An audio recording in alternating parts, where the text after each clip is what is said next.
My name is Marcus Chen, and for 15 years, my family thought I was just a janitor at Byte Tech Solutions. Every Sunday dinner was the same: subtle jabs, disappointed looks, and not-so-subtle suggestions about real careers.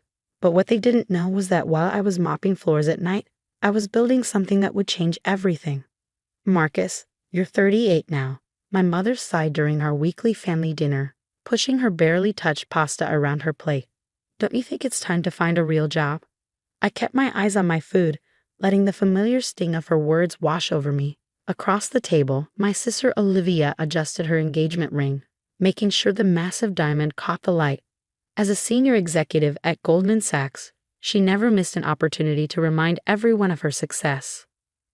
"Mom, leave him alone," Olivia said, her voice dripping with fake sympathy. "Not everyone is meant for success. At least he's honest work." The way she said honest work made it sound like a terminal illness. My father didn't even look up from his phone. As the former CEO of a Fortune 500 company, he'd long since given up on having a son who would follow in his footsteps. "Byte Tech Solutions," he muttered. "Cleaning up after real technologists, at least you get to be near success, even if you'll never achieve it." If they only knew that Byte Tech Solutions wasn't just where I worked. It was where I learned everything I needed to know about building my own tech empire.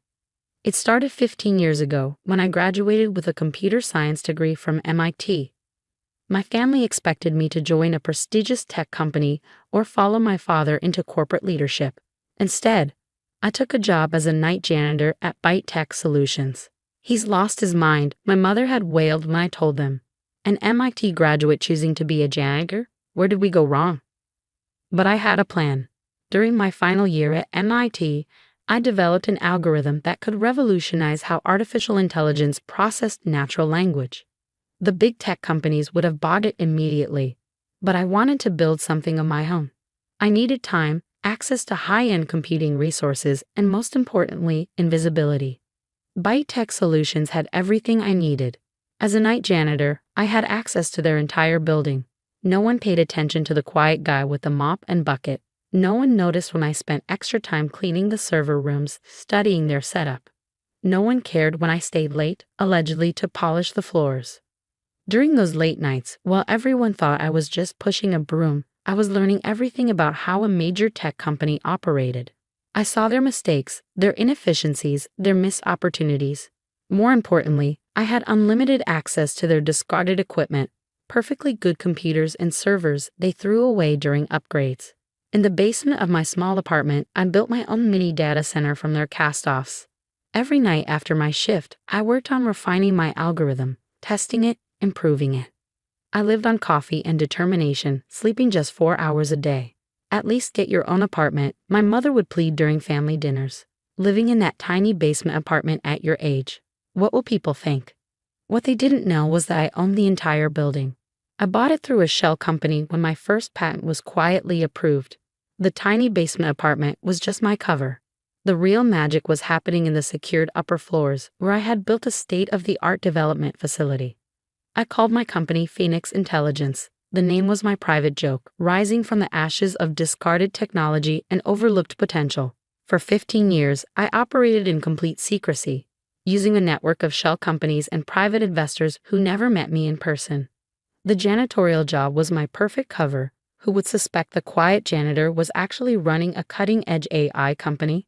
My algorithm evolved into something revolutionary, an AI system that could understand and process human emotion in real time. While other companies were still struggling with basic natural language processing, Phoenix Intelligence had created something that could understand the nuances of human communication, the subtle undertones of emotion in written and spoken words. Major tech companies started licensing our technology through our shell companies, never knowing they were dealing with the janitor who cleaned their offices. Byte Tech Solutions, my employer, became one of our biggest clients. I would sometimes sit in their lobby, supposedly on my break, watching executives rush past me to meetings where they discussed the brilliant technology from Phoenix Intelligence. As our success grew, I maintained my cover perfectly. I drove a 15-year-old car, wore second-hand clothes, and lived exactly as everyone expected a janitor to live. Every dollar I earned went back into the company or into secure investments. My family's disdain became my perfect camouflage. But everything was about to change. Yesterday, Phoenix Intelligence filed for its IPO. After 15 years of secrecy, the world would finally know who I really was. The timing wasn't my choice. Going public meant I had to reveal my identity as the founder and CEO. And tomorrow was my sister's wedding. The Plaza Hotel's grand ballroom sparkled with extravagance. My sister Olivia had spared no expense for her wedding, inviting over 500 guests, most of them business executives and social elites. I adjusted my simple black suit, bought off the rack as everyone expected from a janitor, and found my seat at the far corner of the family table. "Marcus," my mother hissed as I sat down, "couldn't you at least have bought a new suit for your sister's wedding? And that tie?" She shook her head, looking around to make sure none of her friends had noticed her embarrassing son. I touched the blue tie I was wearing, handmade Italian silk that cost more than my mother's entire outfit. But of course, she assumed it was a cheap knockoff. Sorry, Mom, it was the best I could afford. The wedding ceremony was exactly what you'd expect from a Goldman Sachs executive marrying a tech billionaire. Olivia floated down the aisle in a designer dress that probably cost more than what they thought I made in a year. Her fiancé James stood at the altar in a custom tuxedo, looking every bit the successful entrepreneur they all thought he was. What none of them knew was that James's company was on the verge of collapse. His revolutionary AI technology was years behind what Phoenix Intelligence had already developed. In fact, his company had recently begged Phoenix Intelligence for a partnership, not knowing they were pleading with the janitor who cleaned their competitors' offices. During the reception, I sat quietly, watching the celebration unfold.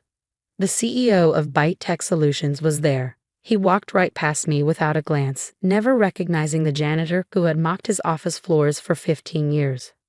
Half of Silicon Valley's elite were in attendance, and none of them had any idea that the quiet man in the corner owned technology that made their companies possible.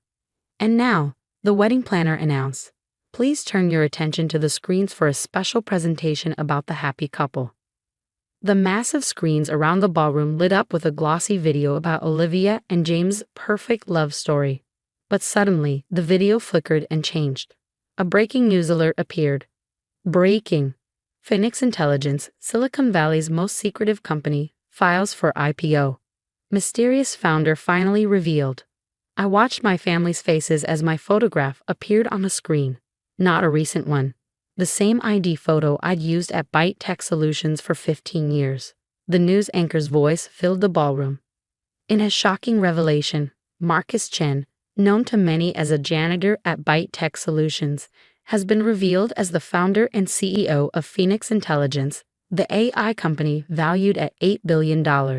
Sources say Chen has operated in complete secrecy for 15 years. Building one of the most innovative tech companies in the world while maintaining his cover as a maintenance worker. The champagne glass slipped from my mother's hand, shattering on the marble floor. My father's face had gone completely white. Olivia, the bride, stood frozen in her designer dress, her perfectly made-up face twisted in shock. The news continued, detailing Phoenix Intelligence's revolutionary technology, its massive client lists, and its impact on the tech industry. Every major company in that ballroom was named as our client, including Byte Tech Solutions and James's failing startup. Additionally, Phoenix Intelligence owns the patents for the AI technology currently used by over 70% of major tech companies. Industry experts predict the IPO will make Chen one of the 20 wealthiest people in the world. James, my new brother-in-law, swayed slightly. His company's survival depended on the partnership they begged for last week. Now he realized he'd been pleading with his brother-in-law, the janitor he'd mocked at every family gathering. I stood up slowly, straightening my cheap tie. The room had fallen completely silent, all eyes turning to the corner where the janitor sat. My mother's hands trembled as she reached for me. "Marcus, why didn't you tell us?" I smiled, remembering every dismissive comment, every mockery, every time they'd made me feel small. Would you have believed me? When did any of you ever believe I could achieve anything meaningful? My father stood up, his business instincts kicking in. "Son, we should talk about this. As a family, perhaps we can discuss some synergies with our companies." "Actually," I said, checking my watch, "I have a board meeting in an hour. We're discussing which AI patents to license and which ones to revoke." James's face went even paler. His company's survival depended entirely on Phoenix Intelligence's technology. "Congratulations on the wedding, Olivia," I said softly. "Consider your husband's company's partnership approved. Call it a wedding gift from the janitor." I walked out of the ballroom, leaving behind the shattered illusions of my family's perfect world. My phone buzzed continuously. Suddenly, everyone wanted to talk to the janitor who had outsmarted Silicon Valley. Outside, my driver waited with my real car. Not the old Honda I'd driven for show, but a custom Bentley I'd never used before today. As I settled into the leather seats, I thought about the past 15 years. The midnight coding sessions, the silent victories, the painful family dinners. My mother's words echoed in my head. "When will you make something of yourself?" I had made something of myself, something beyond their wildest expectations. But more importantly, I had done it my way, on my own terms, without their approval or support. The next morning, every major news outlet carried the story. The billionaire janitor, how one man built an empire in secret. My family's phones rang constantly with calls from friends and business associates, all trying to process the revelation that the man they'd mocked for years was now one of the most powerful figures in tech. Olivia cut her honeymoon short, rushing back to try to salvage relationships with clients who now knew her brother owned the technology their businesses depended on. My father's business friends avoided him, embarrassed by how they treated his son. My mother's social circle buzzed with gossip about how she failed to recognize her own son's genius. But I didn't care about their reactions anymore. In my office, my real office, not the janitor's closet, I looked out over the city skyline. On my desk sat a frame containing my old Byte Tech Solutions janitor ID, a reminder that success doesn't always wear a suit and tie. My assistant entered with a stack of messages. "Your family has been calling nonstop. Your sister left 15 messages about urgent business matters. Your father wants to schedule a dinner to reconnect. And your mother." I held up my hand, smiling. "Tell them I'm busy. I have some floors to mop." The truth was, I didn't need their acceptance anymore. I had built something remarkable, not despite their lack of faith, but because of it. Their dismissal had given me the perfect cover, the freedom to work without expectations or interference. As I sat in my office, reading the flood of news articles about the billionaire janitor, I realized that success isn't about proving others wrong. It's about proving yourself right. And sometimes the best way to do that is to let them underestimate you. From my window, I could see Byte Tech Solutions building, where I'd spent 15 years watching, learning, and building my dream. Tonight, someone else would mop those floors. But the lessons I learned there, about patience, humility, and the power of being underestimated, would stay with me forever. After all, every empire has to start somewhere, even if it starts with a mop and bucket.